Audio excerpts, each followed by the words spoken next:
Hello everybody and welcome back to the channel. This video is going to be about why some narcissists always seem to return to an ex. Thank you very much to the returning subscribers and your continued support with the channel. If you are new to the channel, I'm Elizabeth Shaw. This channel is all about the narcissist personality disorder to give you more understanding of the people you might be dealing with in your life, how to handle yourself around those people if you cannot go no contact, and different methods to find what works for you to help you overcome narcissistic abuse. If you do find the information helpful on the channel, please do subscribe. So why do some narcissists always seem to go back to an ex?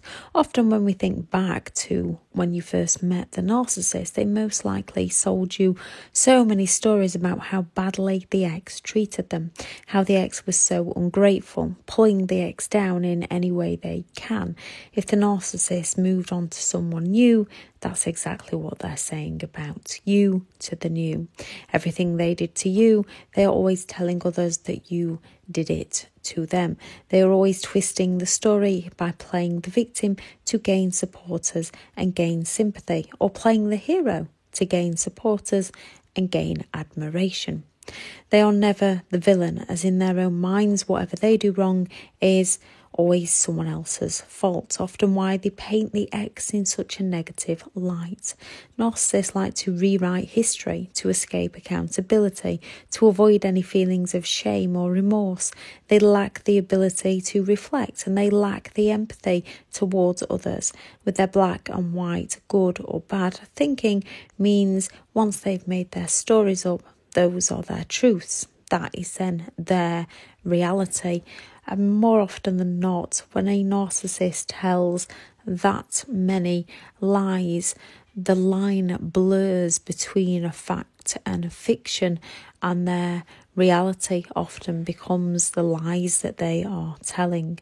Some might truly know what they are doing, yet as it serves them, they don't care. They have a disorder, it's who they are. It's become their beliefs and their way of life. They see no reason to change, as they believe it's all your fault. Anything that goes wrong is always someone else's fault. Any mistakes made to a narcissist is always someone else's fault. Remember, it is never your fault. No one deserves to be abused mentally or physically. Their behaviour is on them. Yes, narcissists can control their behaviour, as they can act very differently around different people. This is because they love playing the game of being in control of others' lives and realities. They require attention. They can recognise if they treated all others badly, it would look bad on them, even though they'd still be blaming those around them. It can take a few months or a lot of years, yet most narcissistic people seem to at some point return to an ex of theirs that apparently treated the narcissist so terribly. They may have told you things like how lazy the ex was, how many times the ex had cheated on them, how the ex controlled them, lied to them, stole from them, took all their money, how the ex didn't take care of the children properly, didn't look after the home, didn't work, too lazy, wouldn't let them see the children, and all the other damaging lies that they come out with. That in one way can match how the narcissist ex is behaving. Narcissists just like to leave out the part they played, punishing the ex and pushing the ex past their limits. Narcissists leave these bits out of the conversations. We don't see the narcissist baiting the ex, we just see the reactions. People around the narcissist often become so drained, full of anxiety and CPTSD.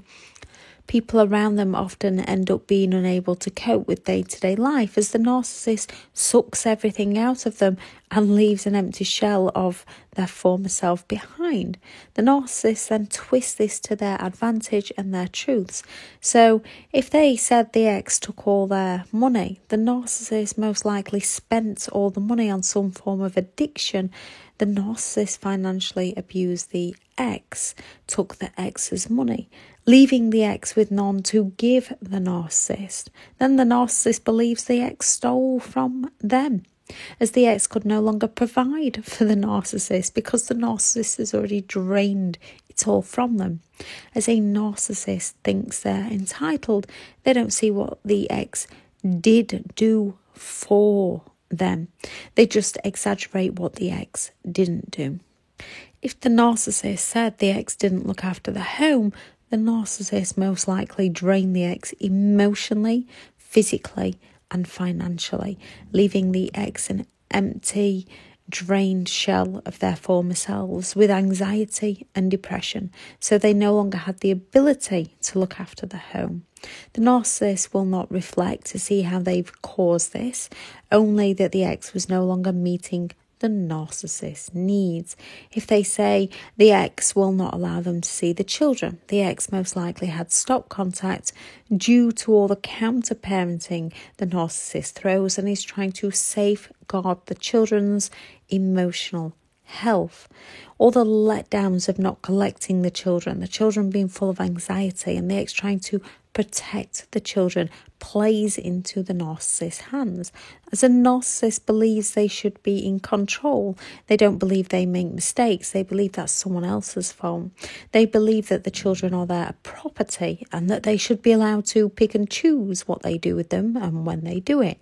And when they lose the control of the ex's mind and the ex stands up for themselves to a narcissist, the ex is at fault for not allowing the narcissist, the self-entitled narcissist, to do exactly as they want to do. Once a narcissist's mind is made up that they are correct, they have made their minds up. They will not look for compromise with exes regarding children, as it's their way or never-ending game's way. And as a narcissist then truly believes the ex is at fault, they tell their lies so convincingly well that others often believe them. That with the fact of the reality that the ex might have anxiety, the ex might not be allowing them to see the children. We have the words of the narcissist and the actions of the exes that match. So we believe the narcissist and often unwittingly end up becoming an enabler. Most often our instincts do try to tell us things, yet as we have no evidence to back our instincts up, we push them to one side until it's too late. Sometimes ignoring our instincts keeps us in some situations we should have never stayed in. What we are missing is the background information to the story. We don't hear both sides to see what happened, and we are led to believe that the narcissist uses these situations to play the victim, to gain sympathy, to gain attention, and to manipulate those around them. You may have met a narcissist while they were still in a relationship with someone else, giving you all the pity plays of how it's already over. They just need to leave. They no longer share a bed. They no longer share the same room. They've not been together for years. They're only living together for the sake of the children. With all the charm, it's easy to believe them and fall into a relationship with them, waiting for them to leave. And when they do, they will move straight in with you, as nobody falls in love faster than a narcissist that needs somewhere to live or needs to get one over on the ex. The idealization stage will often begin when they will often continue when they first move in. And you might feel like you've met your soulmate and that life couldn't be any better because the narcissist is mirroring you, idolizing you, and future faking with you. Then one day things will slowly start to change, which the narcissist will be blaming it all on you. You will not know what's going on, and then they've disappeared on you. They've discarded you. Not only are they gone, you will hear somehow that they've gone back to that crazy ex, and it can be weeks, months, or even years later. That crazy ex might have been around at the start of your relationship to try and warn you, yet the narcissist had already informed you that they would do this, and they can just not let go, that the ex is obsessed with them. They create competition between people. They may have told you that the ex stalks them, and with some of the exes that come searching for answers, messaging to see what's happening, messaging to warn you, messaging to get their belongings, messaging about the children. This often backs up within our minds that the ex is obsessed, because a narcissist doesn't show us the messages. They just show us that they have messaged or called.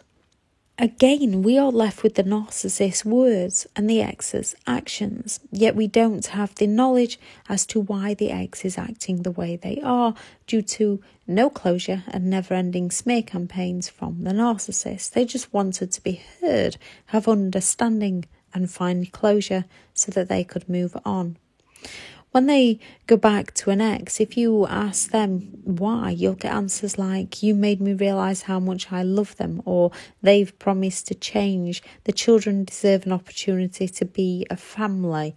The ex themselves just hasn't managed to see clearly or break the trauma bond and are in the middle of being hoovered. The ex is being re-idolised and hoovered by the narcissist and all the lies the narcissist is telling them.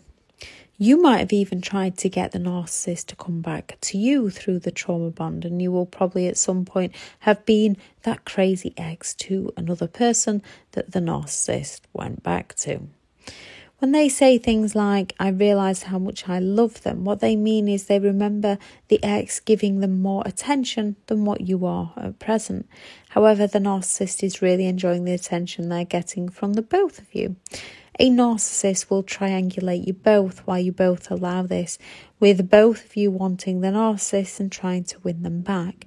A narcissist will always enjoy filling their human needs and having you both available. Neither of you is winning. The only winner in the game is the narcissist. And in reality, the one that loses, the one that ends up without the narcissist, the one that walks away is the winner, even if they don't see it at the time.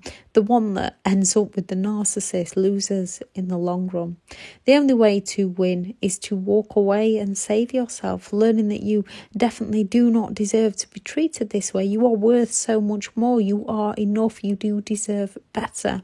Which isn't an easy thing to learn, as narcissists will have devalued you, they will have manipulated you, they will have destroyed your self-esteem, gaslighted your mind full of self-doubt.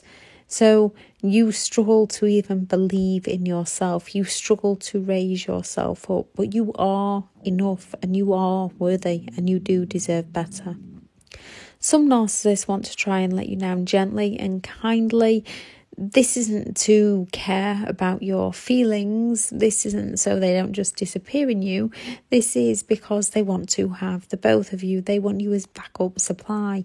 They want to triangulate you so you both work harder to please the narcissist, so they're getting attention from both. When they tell you the crazy ex has promised to change, a narcissist often means they have promised to change. They've promised to go to counselling. They've gone for the Hoover and the Hoover worked. When narcissists say things like, we've been together so long, I really need to give it another go for the family, all they mean is every time the narcissist goes back for the Hoover, the ex falls for it, and the narcissist knows they can keep doing it. We have to be honest. Most of us go back. How many of you went back? It takes an average of 7 attempts to get out of this kind of relationship. If you've taken the narcissist back, you are far from alone. They are very good at what they do. There comes a point where you are trauma bonded and it's easy to fall back into their trap, but there also comes a point where you have to think, thanks, but no thanks. When you realise you have to choose you have to choose joy, you have to choose happiness over the whole fairy tale that always ends in nightmares. The narcissist will go back to you if you give them a chance. They will go back to anyone who can meet their requirements at that time. When it comes to stepping away from a narcissistic relationship, you have to choose the short-term pain of closing the door on that chapter of your life over the long-term pain of forever going around in circles, forever going around in a negative, toxic, hurtful cycles with a narcissist. You have to choose the long-term gains you'll get from that short-term pain. Is it hard? Yes. Is it worth it to be happy? Yes. After a few months, you could actually hoover the narcissist, as they'll be bored with the person they've gone back to, or they'll be bored with the new supply. They are envious. They are always seeking more. So after a few months, you could potentially hoover the narcissist to come back to you. For your own mental health and sanity, I wouldn't recommend this course of action, but some have done so. The reality is the ex was never horrible. They were never abusive or crazy, just like you never were. In a narcissist reality, they were, as they didn't conform to the narcissist demands or supply the narcissist with the things that the narcissist wanted. So the narcissist met these needs elsewhere. And when the new person or when you failed to conform, they went back to an ex. While ever you and any other exes allow them to do so, a narcissist will continue to go back. It's hard at times, especially when ego and pride get in the way. Also, the trauma bond and the narcissist negatively fills all your human needs. But sometimes you have to think enough is enough. Rise above, let the ex have them, and go and live a damn good life for yourself and your children if you have children with them. Start No Contact or Grey Rock to break the trauma bond, then fill your human needs in positive ways. Contribution, focus on giving back, join support groups, help others. If you have children, focus on helping them. Certainty, create new routines and set boundaries for you and children if you have children with them. Uncertainty, try new hobbies, meeting new people. Growth, learn new things, join support groups, reading, start new courses. Love and connection, learn to create and love who you are, connecting and loving yourself. Those who are genuine people that you are close to, support groups with those who've been through similar, helping them through, connecting and helping each other through. This also helps with significance. You'll feel happier helping others and others helping you. As we have empathetic traits, most of us do fall for the lies, charms and pity plays more often than once, wanting to help a narcissist. The narcissist personality disorder is on a spectrum, so not all narcissists go back to their ex. They are individuals, and some exes who've worked them out for what they are or on the road to being themselves again will not take a narcissist back. So although we can generalise what the majority of narcissists do, if someone hasn't triangulated an ex, if someone hasn't gone back to an ex, it doesn't mean they are not a narcissist. The same as if someone has gone back to an ex, it doesn't mean they are a narcissist. It's based on the traits of the disorder. If you've been abused mentally, emotionally, psychologically, physically, sexually, if they are a narcissist or not, you need to find a way to get out safely and you need to stay out safely. I shall add a link in the description about the cheating narcissist. Thank you very much for listening, and go out there and create the day that you deserve, because you do deserve to have an amazing day. Start focusing on what you want out of your life, on what you want out of your future, finding your reason why, asking yourself the right questions, and you will get to where you want to be. It takes time, it takes work, but you are worth it and you are enough. Thank you for listening. Bye.